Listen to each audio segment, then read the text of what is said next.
video. Hello kids! Welcome back to Spoken English for Kids. Today we'll learn a very polite and useful English sentence. Listen carefully. Always say please and thank you. Now repeat after me. Always say please and thank you.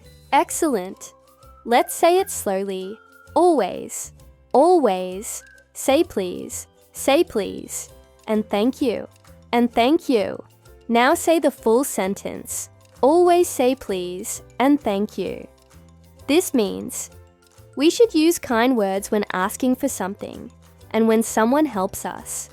Saying please and thank you shows good manners. For example, please give me water. Thank you for helping me. That's how good kids speak. Great job! Keep practicing your spoken English and good manners every day. See you in the